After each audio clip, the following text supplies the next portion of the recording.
It is a piece of history tonight. You're absolutely right, Rob. And it is weird doing radio, but it's also incredible because at the moment we could be talking to the world via the technology that exists these days. And all that technology and all that radio fun started where I am standing. Now, at the time, it was inside a shed. Now, I'm standing in a car park of a housing development. And we're just hoping the person who owns this space doesn't come back. But this is the spot where the hut stood 100 years ago when that first entertainment broadcast was made.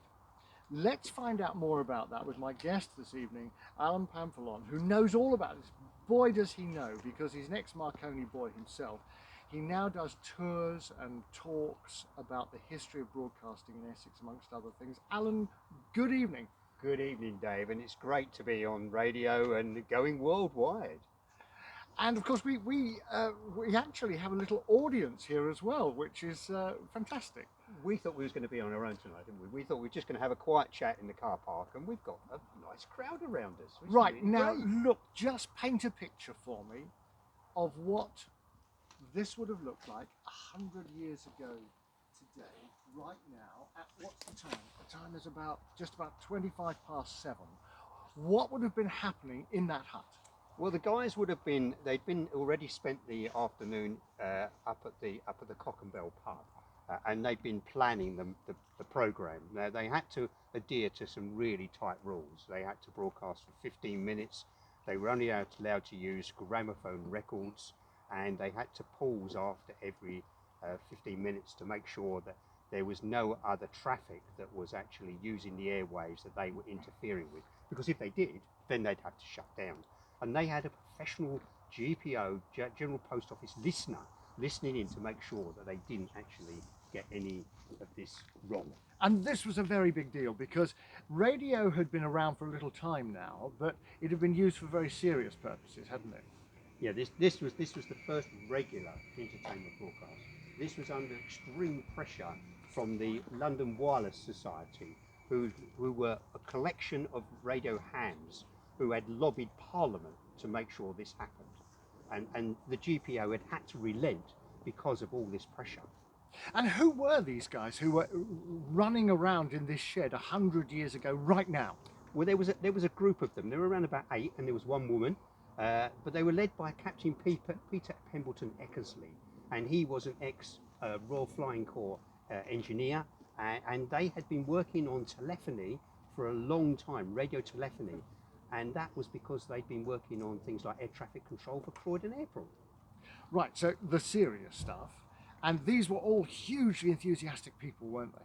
Oh, they were the only people that were working on this particular type of broadcasting in the world. They were the experts. And they had to do it in their own time as well. That's right, their own time, and they had to use a bit of company equipment, but it was all rather, you can do this as well as your normal job as well. Okay, so let's have a look, keep looking at the time. We've got about 3 minutes to go before past. 4 minutes to go before past. The excitement must have been building, and did they have a plan? Well, they had an outline of what they were to be doing, and I said that earlier on. But regarding what they were actually going to do, that they'd chosen the records, they'd chosen what they were going to say. The equipment, they weren't quite sure if it was all going to work. So they had another shed further down where they were testing the broadcast and waving hands at each other to make sure they could hear it. The aerials seemed to be okay. The valves were coming up nicely, but it was all a bit on the edge of your seat stuff. And of course, the microphone they were going to be using was a telephone microphone. It's telephony. So therefore, it wasn't a great microphone. And we've been saying today that Peter Eckersley started all this. Where was Peter Eckersley at exactly this time 100 years ago? Probably at home in Witton. At home? Why? Well, he had set the team up. He'd set it all going. He just thought it was another job. So he'd gone home to his wife and his family that night and left it with Noel Ashbridge. And Noel Ashbridge was the first person to step up to the microphone and say, hello CQ, this is 2M top Writtle testing. And so when did Peter I can't say his name, Peter Eckersley come into it? Well, he listened into Ashbridge's of broadcasts over the weeks, and he thought they were a bit boring and a bit dry. And so he decided that basically on the 17th of March, he would come in and he would have a go at it himself. He said, stand aside guys, I want the microphone. And he made history. And this is where you hear the whole Eckersley sound system and all the jokes and all the sound effects and everything else. And he just let rip, didn't he? We've got 2 minutes to go. And just to remind you, this is 100 years ago tonight, right here where we're standing in Writtle, that history was made. And Rob was talking about the hashtaggers and all the other things that we know today. Without those people in this hut, in this position, none of that would have happened, would it? Well, that whole crew, bar about 2 people, all went on to set up the BBC as we know it today. So for years, the influence of BBC was from the 2M talk, 2MT. And once again, there's 1 minute to go. Just down there to our left, from where we're standing, there was another shed with a man ready to wave his hand if he could hear it.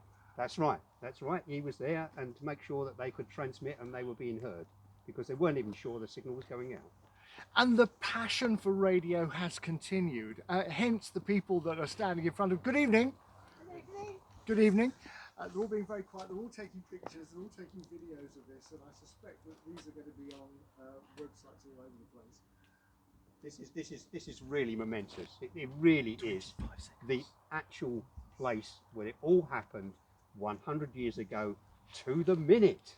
And what we're going to do is we are going to listen to the very first broadcast on 2M Talk all those years ago, and how it would have sounded. And we have 5, 4, 3, 2, 1, go!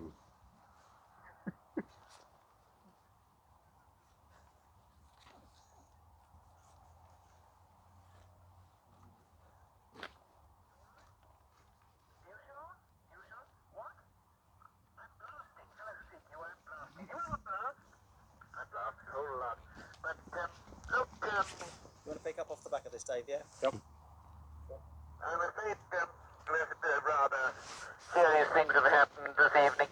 We did expect to get some rather famous singer, but, well, she failed. Singers failed, you know. They do. And we've got tonight a number of gramophone records, as usual. Well, anyway, I think we'll be ready to begin now. And the first thing I've got to introduce is a record entitled... 10 seconds. Well, why are all records entitled? Aren't they called something? A record entitled...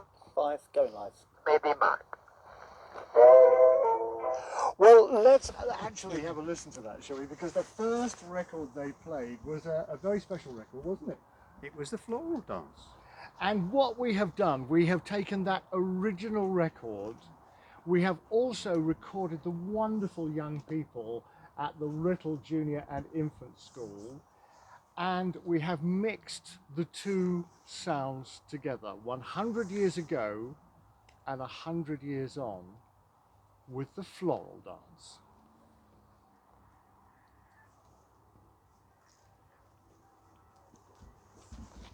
2 minutes, and then do you want to pick up off the back this, Dave? Yes, please. No worries. And I'll wait for you to hand back. Yep.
could go back to the early days of telephony.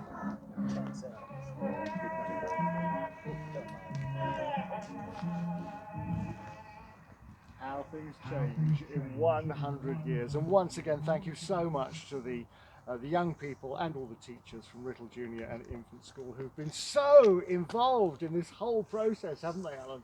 They have. In fact, I took them on a walk long ago, and we stood by the Melbourne Court sign there, and we decided to play them Peter Eckersley. And we said to them, you can giggle if you like. And within a few minutes, they were falling around the place. They thought it was hilarious. 100 years later, those jokes and that voice still work really, really well. And of course, we were hearing, Rob, weren't we, that you know, the people, the hashtaggers, some of them listen to the radio, some of them don't listen to the radio. But what they do use instead is very much from what happened where we're standing tonight, 100 years on. Look, Alan Pamphiloy, thank you so much. Thank you, Dave. It's been a joy, and it's been a pleasure to work with you guys again. We've made history together. Let's hand back to you, Rob, in the studio now.